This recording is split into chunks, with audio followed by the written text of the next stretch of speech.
Bonjour petits et grands lecteurs, on se retrouve aujourd'hui pour une vidéo, on va dire, favoris. J'avais envie de faire des vidéos autrement que sur les livres aujourd'hui. Avant je vous faisais des favoris, ça fait quelques mois que j'en ai pas fait, donc j'ai oublié plein de trucs que j'avais fait, que j'avais vu. Et je me suis dit, comme on s'est tous un peu chier en ce moment, on va pas non plus dire le contraire, et bah je vais vous présenter des choses. Je ne fais pas que lire dans mes journées, j'occupe mon temps d'autres manières. La première chose, c'est un jeu vidéo. Je vais pas vous laisser patienter plus que ça, parce que pour ceux qui me suivent sur Instagram, ils le savent, je consacre mes heures de ma vie en ce moment à jouer à Animal Crossing sur la Switch. Animal Crossing, donc c'est New Horizons, ça fait depuis vendredi dernier que j'y joue, depuis le jour de la sortie, et franchement je suis pas déçue, parce que la saga Animal Crossing, j'ai joué à tous. Ouais, sauf celui d'avant, j'avais sur la Wii, et en fait ça me rendait malade à jouer sur la Wii, donc j'ai pas continué beaucoup, mais franchement c'est une saga que j'aime bien. En fait, pour les gens qui ne connaissent pas Animal Crossing, t'as un petit personnage qui arrive sur une île et donc ton but c'est de coloniser un peu cette île, t'as ta maison, t'as tes riverains, je sais que maintenant tu peux construire un peu ton île comme tu le veux, tu peux explorer d'autres îles, tu te fais des petits amis, bref c'est très mignon, c'est très cute, c'est très serein, très mignon, et Animal Crossing en fait pour moi c'est un véritable déstressant, ça a toujours eu un effet déstressant sur moi, même thérapeutique on peut dire ce qui est, parce que comme c'est un univers qui est extrêmement bienveillant dans l'ensemble, où tu pêches, t'as ta petite maison, tu l'organises, bref, ce n'est que bonheur et paillettes, qu'en fait ça fait du bien. Moi personnellement ça me fait du bien, et surtout en ce moment, voilà, moi j'ai un jardin, j'ai la chance d'habiter à la campagne, mais même ton jardin, t'as fait quand même le tour 25 fois. Je suis quelqu'un qui adore marcher, qui adore la randonnée, tout ça, donc voilà, c'est un peu chiant de rester enfermé, et là en fait je randonne dans Animal Crossing, donc ça me fait un peu sortir de cet univers. Voilà, pour l'instant ce jeu j'aime beaucoup, notamment il y a eu des grosses améliorations quant au musée, parce qu'on a un musée, on peut capturer des animaux. Il est beaucoup mieux fait, beaucoup plus réaliste, c'est bien pensé.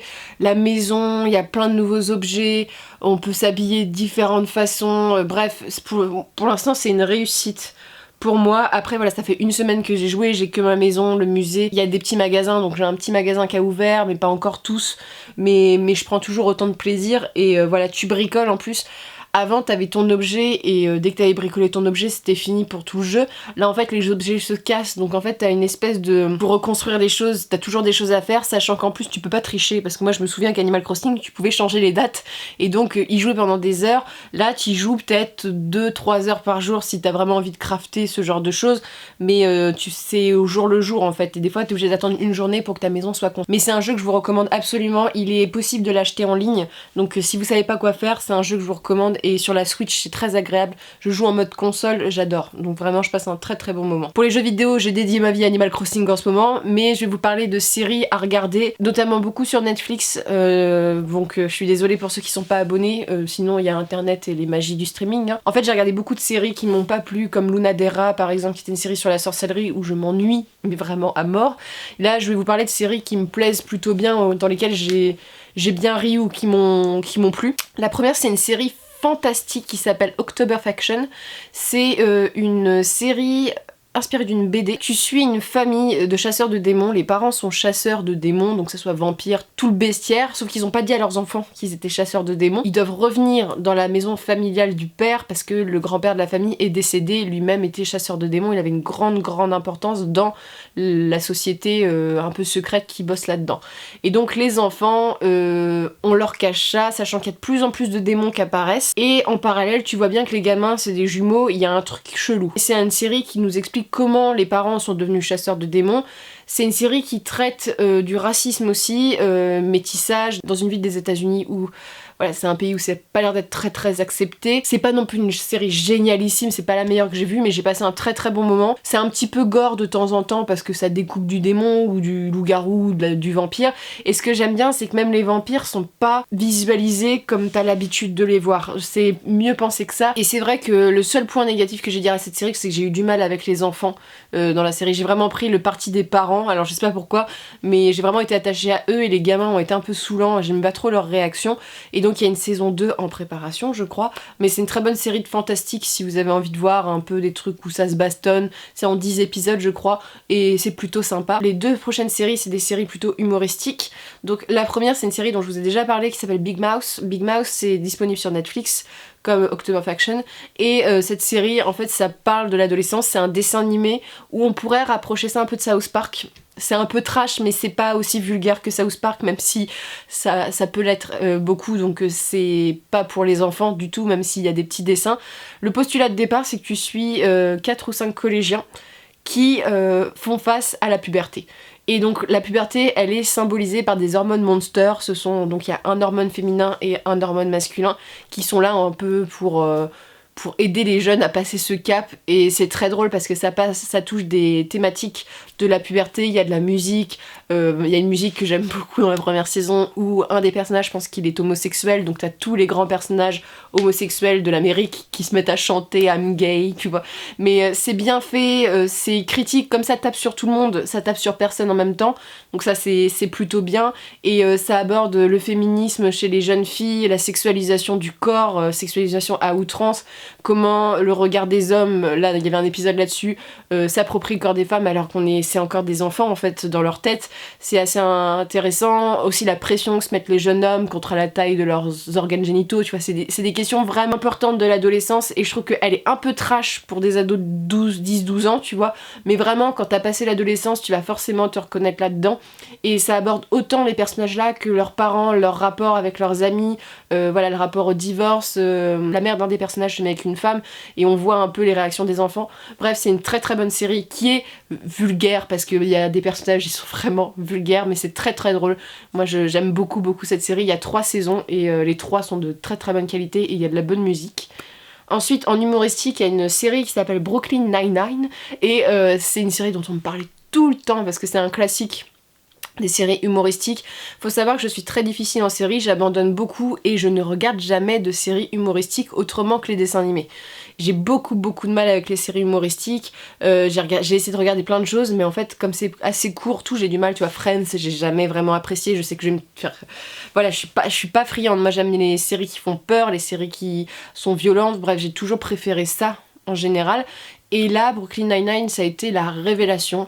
En fait, tu suis un poste de police, la 19e à New York, où un nouveau capitaine arrive et on suit Peralta, bref, toute une équipe, donc un jeune homme totalement fou et très attachant, une jeune fille assez coincée, Amy, on suit Rosa qui est la motarde, genre qui veut bastonner tout le monde, Bolt qui est le policier un peu gênant, 2 autres policiers qui pensent qu'à la bouffe, Terry qui est le sous-capitaine qui est un ancien obèse, qui essaye d'être l'homme parfait, et c'est très très drôle, et ils ont des enquêtes, et c'est une des choses les plus drôles que j'ai vues de ma vie. C'est court, c'est des formats de 20 minutes, et ça reprend plein d'éléments de la pop culture, ça reprend plein de références de ces dernières années, des années 80-90, et franchement, il y a des scènes mais t'en pleures de rire, et en même temps il y a des moments... Les saisons sont découpées, ou même si c'est des épisodes indépendants, t'as toujours une trame scénaristique pendant la saison, et franchement, c'est une des meilleures séries que j'ai vues humoristiques, et toutes les personnes que je connais qui ont vu cette série la recommandent chaudement parce que elle est formidable, quoi. L'humour est super bien placé, et tu vas forcément t'attacher aux personnages qui ont tous des points... plus ou moins ils sont tous particuliers d'une certaine manière, et il y a des répliques qui sont très très drôles, et des running gags qui sont imparables. Mais franchement, c'est la vie de police à New York, et c'est vraiment très intéressant, et je vous recommande parce que en plus tu vois un peu comment fonctionne la police américaine avec des traits humoristiques. Bref, c'est absolument à voir, et il y a énormément de chansons de qualité dans ce truc. C'est vraiment très bien pensé. Ensuite, on va passer à des séries un peu plus sombres. C'est plutôt ce genre de série que je regarde d'habitude. Alors la première série, c'est une série qui est sortie il y a longtemps. C'est une série ado, mais qui est adressée aux ados, mais c'est une série trash. Ça s'appelle Euphoria. Donc moi, j'ai grandi avec Skins, par exemple, qui est une série pour les adolescents qui traitait de choses assez dures. Euphoria, pour moi, c'est le digne héritier de Skins, quoi. Donc Euphoria, tu pars du principe que c'est une jeune fille qui est accro à la drogue, donc déjà le pitch de départ est super, qui fait la rencontre d'une autre jeune fille qui est transgenre, donc qui était un homme avant, et même si dans sa tête ça a toujours été une femme, qui change de corps et qui est devenue une jeune femme. Elles se lient d'amitié, amour, c'est assez compliqué, et on suit en fait plein de portraits de personnages par épisode, leur vie, et ils ont tous des vies hyper trash, donc ça aborde autant l'addiction à la drogue, la transition, ça aborde la violence conjugale, ça aborde la pédophilie, ça aborde des thèmes assez durs, ça aborde le fait d'être rabaissé tout le temps. Tous les personnages, même si Tu vois, il y a des personnages, ils sont horribles, leur comportement, je parle notamment de la violence physique et psychologique d'un personnage. En fait, quand tu vois lui ce qu'il fait, tu l'exècres, et en fait quand tu vois l'épisode, t'es forcément attaché d'une certaine manière. La fin de saison est ouf, les musiques sont ouf, et les maquillages, alors j'étais impressionnée parce que les personnages sont tellement sapés, c'est vraiment, il y a un détail fait au maquillage, comment ils sont habillés, les thématiques, c'est très... Psychologiquement, c'est une série qui est assez dure, je vous recommande pas de la regarder quand vous êtes dans un mood un peu... parce que c'est vraiment la réalité et la jeunesse qui est vraiment... on est dans une jeunesse très, très triste et très dark, et en même temps, il y a quand même des touches d'espoir, mais c'est très réaliste dans une certaine façon de penser. Ça arrive à des jeunes en fait. J'ai vu des critiques en disant oui c'est exagéré. Ça arrive à des jeunes de se faire abuser sexuellement, ça arrive à des jeunes de se faire violenter par leurs copains, ça arrive à des jeunes de prendre de la drogue et d'être accro. Faut pas l'oublier, et cette série elle parle de ça et je vous la recommande. Pour tout ça et la manière dont c'est filmé, bref, j'aime beaucoup et je vous la conseille même si c'est assez dur. Et voilà, si vous aviez un peu eu du mal à regarder Skins, si vous connaissez Euphoria, c'est même je trouve un petit peu plus trash. Enfin, une série qui passe sur TF1. Je regarde plus la télé en ce moment, dû au confinement, et il y a une série qui est sortie depuis 2-3 semaines, ça passe le mardi soir. Ça s'appelle Prodigal Son. En fait, cette série, je l'avais vue dans les... Je regarde souvent ce qui va sortir aux États-Unis, et cette série m'avait tapé dans l'œil parce que c'est une série qui parle de tueur en série. En fait, tu suis l'histoire d'un garçon dont le père est tueur en série. Il est arrêté quand il est jeune, et lui en fait c'est le petit en fait qui a dénoncé son père parce qu'il a trouvé une malle où il aurait vu le corps d'une jeune femme. Donc bref, c'est grâce à lui qu'on a arrêté le chirurgien, un des plus grands tueurs en série. Il a tué plus de 20 personnes selon la police, même peut-être plus. Et donc on suit ce petit gosse et ce qu'il devient après. En fait, il va devenir profiler pour le FBI. Il est appelé que sur les cas de tueurs en série. Et lui, en fait, il est un peu psychotique parce que ça l'a traumatisé. Donc ça parle vraiment, c'est très psychanalytique. Voilà, il est vraiment psychotique. Il fait des terreurs nocturnes. Bref, c'est une série assez sombre. Et lui, il enquête, il étudie la psychologie, la psychanalyse. Il se met dans la tête des tueurs en série, et tout l'enjeu de la série c'est est-ce que je vais devenir comme mon père, est-ce que je suis prédestinée à devenir comme mon père, un tueur. Et en parallèle, il est obligé de revoir son père qu'il a pas vu pendant des années, et donc en fait tu vois ce mec malsain avec la relation avec ses enfants, sa femme, bref, c'est très intéressant parce que t'as le côté enquête et t'as le côté tueur en série, le rapport avec la famille, tout ça. C'est une série que je vous conseille, c'est pas non plus génialissime, c'est pas la hauteur de Mindhunter si vous avez regardé Mindhunter. La meilleure série sur les tueurs en série, c'est une série qui parle donc des premières personnes qui ont établi des profils psychologiques aux tueurs en série. J'ai regardé la première saison, il faut que je regarde la deuxième, mais c'est un peu dans cette veine-là et je vous recommande cette série si vous aimez ce genre de choses. Après on va parler de films, je parle assez vite parce que j'ai quand même pas mal de choses à vous présenter et vous avez du temps. Je suis pas allée beaucoup au cinéma, j'ai vu Joker, je crois que je vous en ai déjà parlé et ça a été une véritable claque. En plus je l'ai vu seule au cinéma et ça a été une expérience formidable. J'adore aller au cinéma seul. Y a rien qui attire ton attention autour, sachant qu'on était deux dans le cinéma et que la personne a eu la décence de se mettre à l'opposé de moi. J'ai vraiment pu profiter de mon film, c'était très agréable. Mais le dernier film que j'ai vu au cinéma, c'est une adaptation, c'est Les 4 filles du Docteur March. J'ai jamais vu les adaptations premières et j'ai jamais lu les livres. C'est une adaptation très célèbre d'un roman très célèbre. En fait, on suit 4 filles... les 4 filles du Docteur March. Leur père est parti à la guerre et elles, en fait, elles vivent avec leur mère. Elles galèrent un petit peu, mais pas non plus de ouf, mais elles galèrent un petit peu, jusqu'au jour où il y a un jeune homme très riche qui va habiter à côté de chez eux et ils vont lier une amitié. On suit Jo, le personnage principal.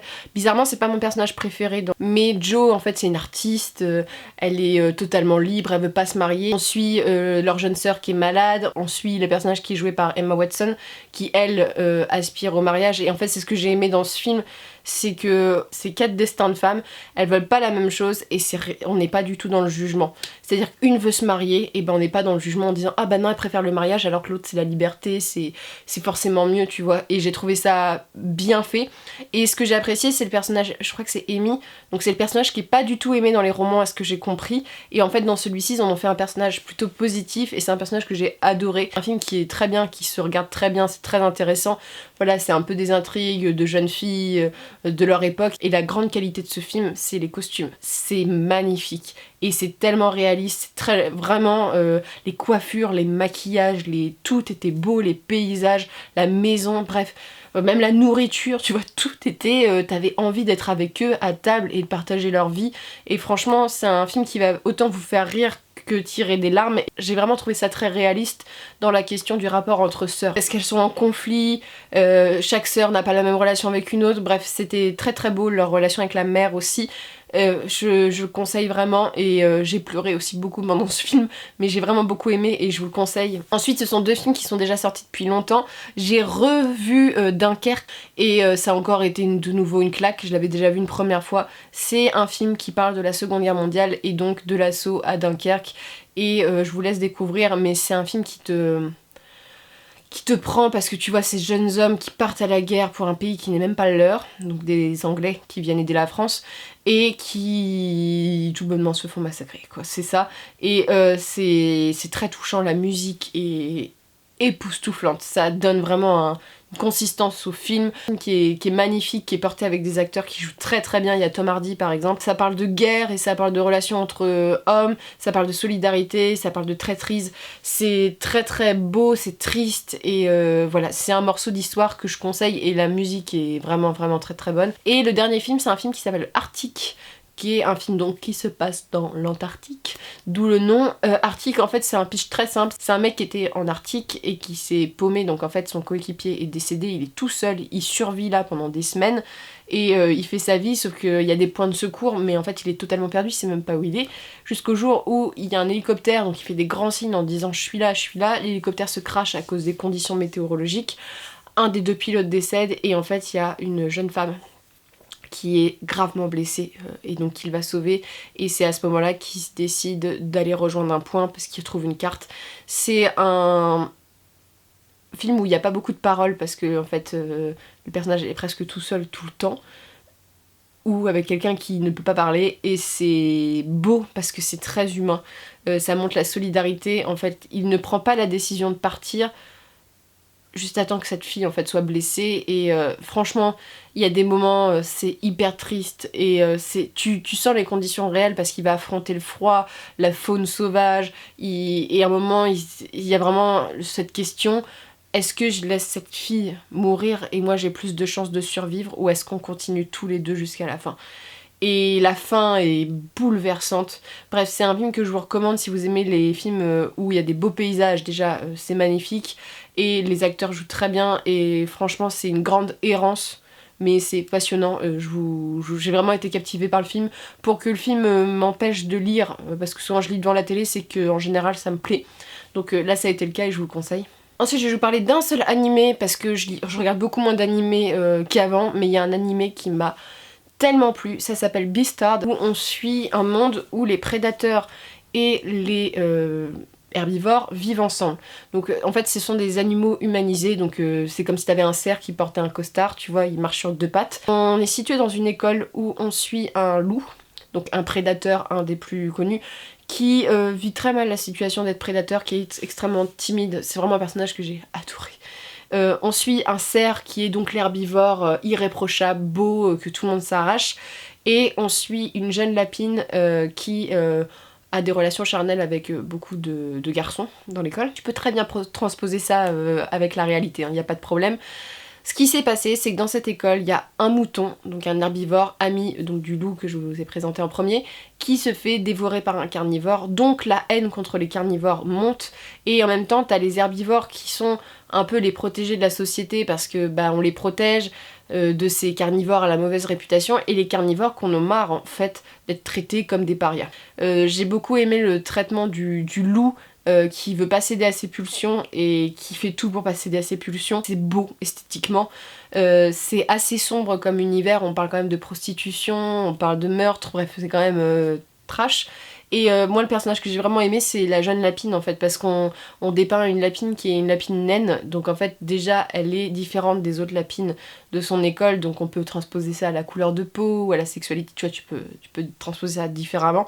Et elle se fait rejeter et en fait elle se laisse pas abattre, elle assume qu'elle a des relations avec les garçons et ça va même lui jouer des tours en fait. Et c'est hyper intéressant parce que c'est un personnage que je trouve très positif aussi.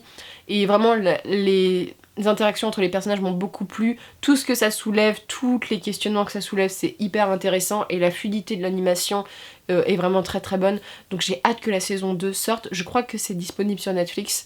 Et je vous la conseille absolument parce que c'est vraiment c'est vraiment un très très bon animé. Ça fait longtemps que j'avais vu un animé aussi intéressant. Enfin, je vais vous parler de ma passion que j'ai depuis un an. Parce que oui, ça un peu plus d'un an que je regarde ces vidéos-là. Je suis une passionnée de true crime. Donc en fait, ce sont des vidéos sur des affaires judiciaires, sur des enlèvements, des disparitions, bref, tout ça. Pas tout ce qui est creepypasta, vous savez, les faux trucs. Moi, je suis vraiment intéressée par les vraies affaires qui se sont passées. Et pour ça, en fait, sur YouTube, il y a un YouTube game de ça et un YouTube qui est en train vraiment de monter, j'ai l'impression. Parce qu'en un an, je vois déjà le nombre d'abonnés de ces gens-là, c'est hyper intéressant. La meilleure, je trouve, d'entre toutes, c'est Victoria. Alors, je vous mets bien sûr Charlton. C'est une Canadienne. Alors, en plus, moi, j'adore entendre des Canadiens parler. Ça me détend de ouf. Au début, ça peut être un désarçonnant, mais maintenant, en fait, j'ai appris plein de choses, plein d'expressions canadiennes et ça me plaît beaucoup. Victoria, en fait, elle fait énormément de recherches. Tu vois que son travail est bossé. Elle présente des affaires de meurtre, elle présente des disparitions, elle présente plein de cas judiciaires et elle va t'exposer autant les faits, s'il y a eu un procès, et bien sûr les conclusions. Le tout c'est extrêmement fouillé et elle apporte ses propres hypothèses, mais c'est beaucoup, Victoria c'est beaucoup de... En fait c'est une conteuse, pour moi Victoria c'est une conteuse et elle sait vraiment faire ça, tu vois, elle sait te plonger dans les univers. Et Victoria elle est pas du tout, parce que j'ai quand même été beaucoup sur beaucoup de chaînes et il y a des chaînes c'est très voyeur, c'est très clinquant, il y a des gens qui gueulent, tiens, ils sont un peu en mode humour comme ça alors qu'on parle de vrais décès, tu vois. Non, elle est quand même assez solennelle mais très souriante et très ouverte, bref, il y a vraiment l'équilibre qui est super, elle est très respectueuse. J'ai appris que par exemple aux États-Unis il y a des cas qui s'appellent les Jane Doe, c'est les gens dont on ne reconnaît pas les corps, et tu vois elle est impliquée là-dedans, bref j'apprends énormément de choses, que ça soit sur la justice américaine, tout. En plus, elle traite autant des affaires canadiennes que des affaires américaines, que des affaires mexicaines parce qu'elle habite là-bas, que des affaires françaises, belges. Bref, c'est très intéressant, donc Victoria, je vous la recommande. Dans le même genre, il y a Max Sky, qui était un youtubeur que je regardais pas trop avant parce que il avait pas très bonne réputation. Il était mis à dos avec... Cyril, donc l'ancien super connard, ça avait fait un gros clash à l'époque. Et en fait, je suis tombée, en regardant les vidéos de Victoria, je suis tombée sur ce mec-là. Et lui, en fait, franchement, j'aime beaucoup son contenu. Il a une voix aussi, je trouve qu'il est très posé, il est assez respectueux. Et il a une manière de raconter l'histoire qui est hyper captivante. Et Max Sky, comme Victoria, mais il le fait plus, lui, il va vraiment donner ses hypothèses. Ce que j'aime beaucoup, et même quand ils font des vidéos sur le même sujet, c'est pas du tout abordé de la même façon, mine de rien, et c'est très intéressant, ça se complète. Et il y en a une dernière qui est très intéressante, elle prend un angle assez différent. Alors elle s'appelle Sonia LWU. Et en fait cette fille, alors je ne sais pas si elle a fait des études de psycho ou pas, mais elle va te raconter l'histoire, mais son but à elle c'est vraiment de travailler la psychologie des tueurs en série, la psychologie des victimes. Bref, c'est hyper intéressant parce que elle apporte vraiment quelque chose de différent et psychanalytique, tout ça c'est très intéressant. Et l'avantage c'est qu'ils, même s'ils font des vidéos qui traitent le même sujet, tous les trois, c'est abordé de manière différente, c'est raconté de manière différente. Le true crime en fait, faut vraiment trouver le youtubeur qui te captive. Voilà, si t'as envie des trucs, si ça te touche pas particulièrement, bah tu regardes les mecs qui font un peu sensationnel et moi que je supporte pas, mais après chacun aime ce qu'il veut. Sinon t'as des choses plus douces. Après moi il y en a plein, il y en a et leur contenu est bon. Le problème c'est que j'aime pas du tout comment c'est raconté. Tu vois, c'est bête hein, et j'arrive pas à accrocher. Et l'avantage de ces vidéos, c'est que tu peux les écouter. Moi, souvent, je les regarde pas. Bon, certaines vidéos, surtout quand Victoria le signale, où t'as des images pour les preuves, tout ça.